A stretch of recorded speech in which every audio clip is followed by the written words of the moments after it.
Okay, I found out the best way for me to get to this is through the back seat inside the car. I'm not a small man, so leaning over this spare tire trying to get to this would be a back aching thing. So I just decided to pull the back seat down, and I'm right here at it. So the first thing we need to do is get these fuel lines off. One has a green color to the keeper here, and the other one has a white. So if we keep in mind which one goes to what, that way we won't get them mixed up. So what you have to do to these, you have to squeeze the end of them and pull off, and that will come loose. So if we can just go ahead and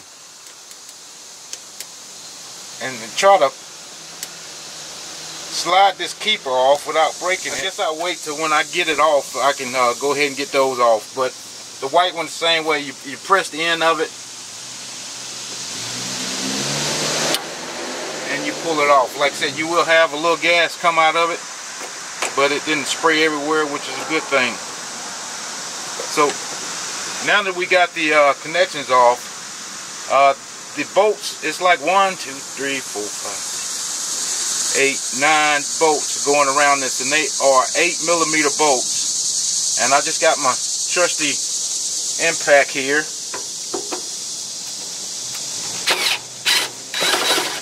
And we're just gonna go around and take these bolts off. I kind of got it jerry-rigged on my impact here to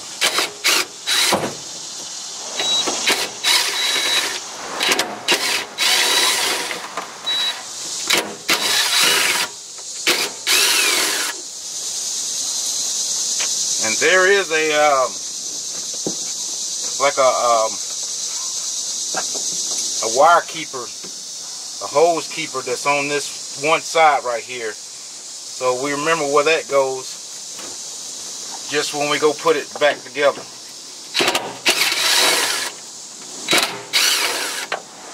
Okay, now that we got that off, there is another little hose keeper on the other side right here. And I'm just trying to see how that is connected on there. Let me get my flathead screwdriver and see if I can't pry that off.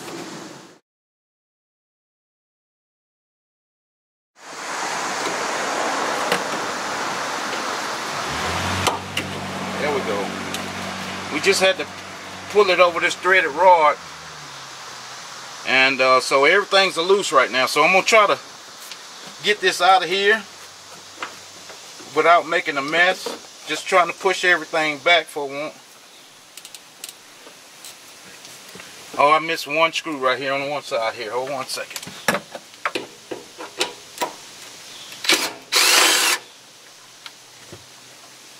Yeah, you can't get it out if it's still got one screw in it. So, okay, I'm just trying to look size oriented before we can put it back the same way. And try not to knock any debris or trash or anything like that in there.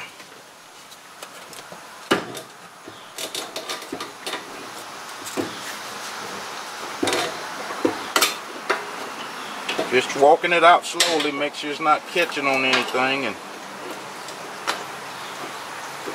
just trying to let the gas drain out of the little strainer at the bottom. So don't be in a rush. You don't want gas all in the inside or the outside of your car here. So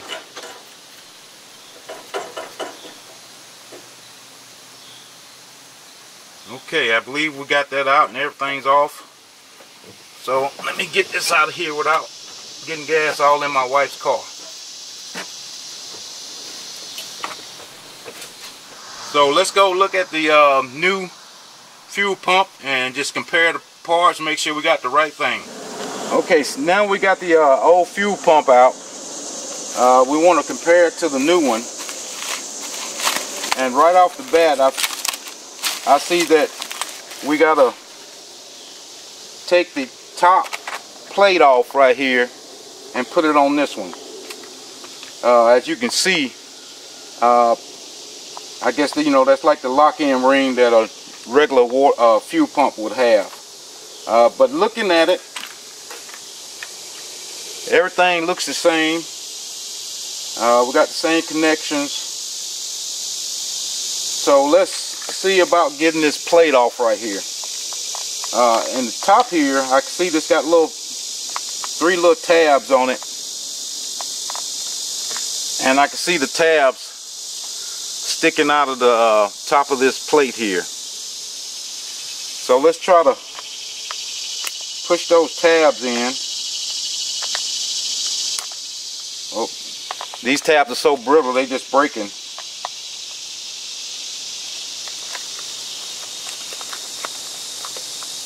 And we can get that ring off. So we got the ring off. And there's like a little, I guess little gasket that's on the bottom here. We got the new one for the new pump here. So what I'm gonna do is, I'm just gonna take a little time and clean this plate off, because it is kind of dirty. And we'll come back and put it back on the new pump and get it installed. Okay, I got the plate here cleaned up the best I can without having to go to my wire wheel and wire wheel that. I don't want to take the paint off of it for it to go ahead and corrode more than it is, but I think this will be okay. So the first thing we want to do is get the new pump, and we want to go ahead and put this gasket over top of the pump so we don't forget to put that on. Then we want to get the lock-in ring, and if I remember right, this stud was on the back side of this here plug right here. So just want to try to get that back before we can put that hose keeper back on the same spot that it came off of. So what we're trying to do right now, we're trying to line up the tabs that go in between these little tab keepers here, and we probably just can push it on there. Take your time. We don't want to break these tabs off. And like I said, it just snaps on. So then we can get the gasket and try to line it up with some of the little holes here on top of the keeper here. It's got a little smaller holes than the bolt holes. So we can, hopefully that'll line up. Nope. We got to find a better line here. There we go. That's two of them. And this third one comes up that. So what we just make sure everything is tight as it could be. Just this tab right here has a bigger, I guess, little bump on it that'll pull up through the inside of this this hole here. So, but in the other ones, they're smaller. They don't have that little bigger bump out like that other one. So yeah, you go find the small holes and try to get those to line up, and that big one just pops in the bigger hole. So once I push everything tight as I can get it, so it won't be any spaces, and pull it up on the rim of the fuel pump here, we should be ready to go install this. So let's go ahead and install this pump. Like I said, right now it's probably taking 20 minutes, and that's for me running around getting tools that I didn't have ready to go. Okay, we're ready to put this pump back in, and like I said, we want to put it back in the way it came out, with the filter port and the level indicator right here in the front, because we got to connect these connections back up. which are in the front here, so we know that's the way it needs to be oriented. So we're just going to try to slide this back in without knocking anything in this tank.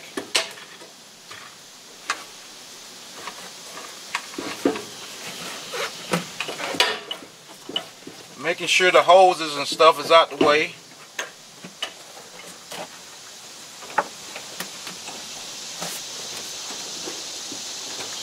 And all the hose keepers on the side are on top.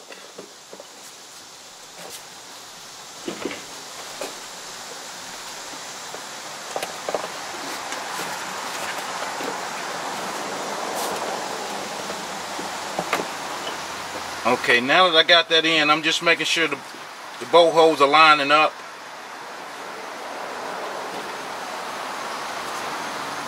And we're going to go ahead and start putting the bolts in.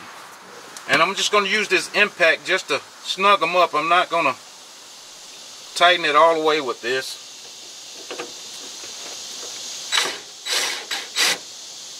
And we're going to go from side to side, making sure it's tightening down level.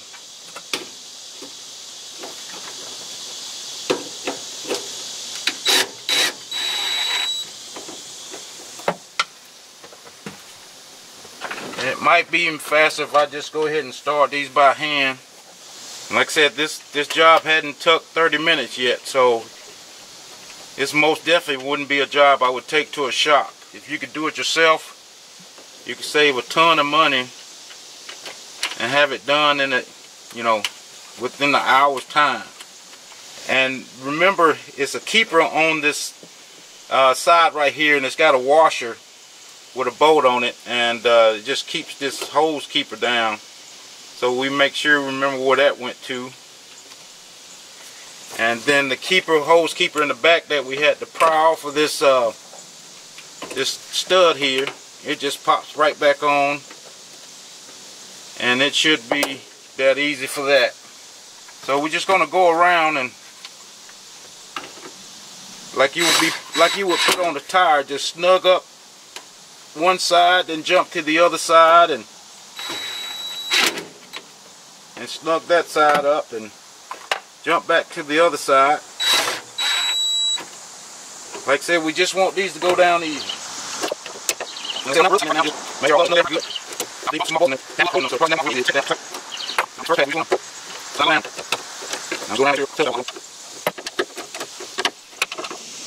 Okay, now I got the keepers off the old I don't know the technical name for these two things, but I call them keepers, off the old fuel pump. And what we want to do is this hose got two little holes cut in the side of it here that these tabs go in. So we want to make sure we just pop those in, lining the little tab part on the keeper back with these holes. So we go ahead and take a little red. Oh, I just hear some air pressure coming out of that. I don't know why, but everything is off. So all we need to do is just push these on until it snaps. If you can, let me be quiet so you can hear the snap.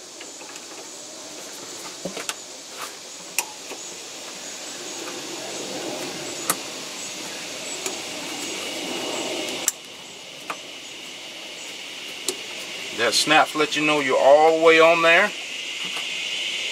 And that's pretty much it. All we got to do is connect the connection here, and make sure the connection is down good. Won't come loose. Just test it, pull on it, and I'll find the screws, and we'll put this back on here, and we'll start up and see what we get. But make sure you put this little plug back in, because if you don't, you might smell a couple of gas fumes. I don't know how well that's sealing that, but I'll make sure I get that on there. and put the screws in here. We then got we'll go start everything up. in the back button up. Before we start the car, we want to prime that pump. So we want to turn the car on, but do not start it several times, probably about 4 or 5 times, and let it sit here for a couple of 5-6 seconds.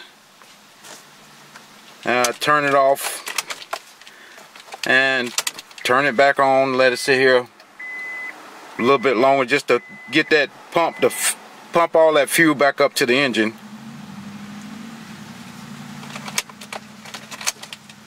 Like I said, I'm gonna do this about 5 times. So the good thing is the fuel indicator is reading, so we know it's at least getting a good connection, and that part is fine. Okay, I'm gonna do it one more time, then we're gonna try to start it up. Well, that's good. She fired right up. No sputting and spittering, nothing like that. Good response on the throttle.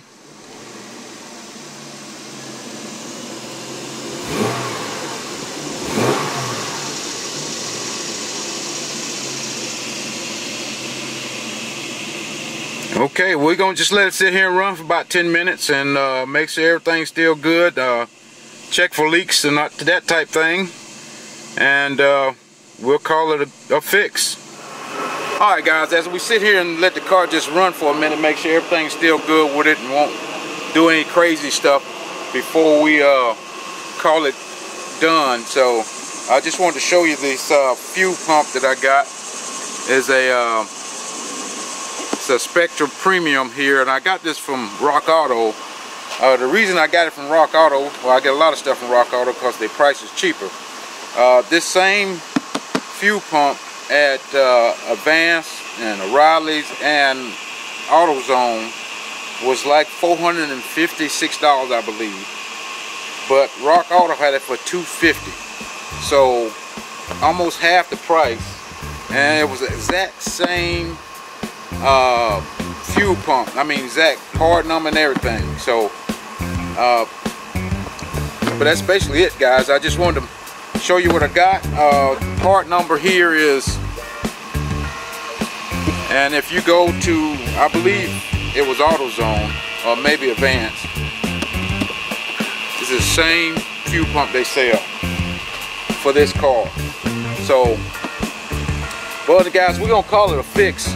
We're gonna drive it around and see if she drives, you know, everything's good with the drive. And other than that, I appreciate you watching the video. And what I'm gonna do is, I'm gonna put a link in the description for this fuel pump, for you can go to either Rock Auto, and I might put one for Amazon on there. So, but if you buy anything from Amazon, it would help the channel out. So make sure you go down, and if you go to Amazon, if you buy anything else out of Amazon using my link, it'll help the channel out. We'll get a little residual off of whatever you buy. So other than that, guys, I appreciate you watching, and until the next video, we out of here. Thanks for watching.